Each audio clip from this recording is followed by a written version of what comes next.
Hello and welcome back to SF Giants Recap, and in today's game, it was the Giants versus the Rockies, and the Giants, they pulled out what should have been an easy win, but of course, it's the Giants, and so it make it difficult in the ninth, but that is what we'll go over, and so make sure to subscribe and like if you do end up enjoying, and so let's go over the scoring.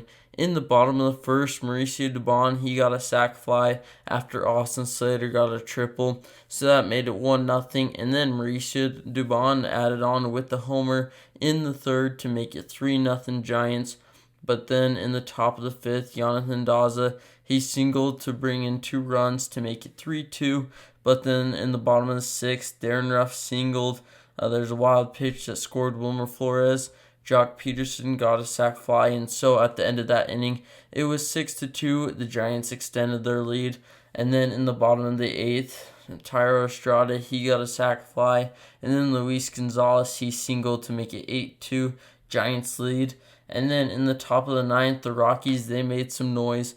Jose Iglesias doubled, Garrett Hampson hit a ground rule double, Connor Joe singled, and all that combined added up to 8-5. And so that was the final score. Luckily, the Giants, they did not have a comeback in the later innings, and they pulled out the win. They had 11 hits, so did the Rockies, but the Giants, they are doing way better on sac flies. I just want to say that, sac flies are a crucial part of the game, and if you can get a sac fly any time that is possible, it really is super easy because all you have to do is just put it in the outfield. And when you're a major leaguer, they're usually able to do that. And so Carlos Rodon, he started the game. He got 12 strikeouts, did really well, allowed 2 runs, 2 walks, and only 6 hits, performed really well, just like he always does. The only thing I want to see more of Rodon as we go on is more innings, because he's kind of struggled going past the 6-inning mark. He really hasn't done anything more than 6 innings, and I think he's capable of it, but since he strikes out a lot of people, it also takes a lot of pitches to get people out, and so that's my only thing. If he can limit the amount of pitches it takes, I think he can really extend his innings when we really need him to. Jose Alvarez and Tyler Rogers, they both did really well. Alvarez got 2 strikeouts. Rogers had a clean inning. But then Jake McGee. Here's my rant.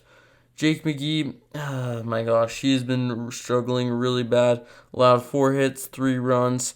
He did get 2 strikeouts, but he made that 9th inning way too stressful than it should have been. And even if he allows 1 or 2 runs, that's fine. But you've got to stop it there and minimize it, because they're just hitting double after double. And so that's the thing that really has got to be cleaned up, is we need to have our 9th inning guy be a guy who will almost guarantee a save every time. Doesn't have to be amazing Mariano Rivera type, but like Camilo Duvall, for instance, we shouldn't have to worry about putting a guy out there with 8-2 lead and worry about losing the lead. But that's just my thing. Also, Joey Bart, he's batting 158. He got 2 strikeouts tonight, got pulled. He has really been struggling, along with Kirk Sally. And so both of those 2 catchers, it's probably going to be the Giants' target in the trade deadline. But that will do it for today's video. Make sure to subscribe and like if you did enjoy, and I'll see you next time for a new SF Giants Recap video.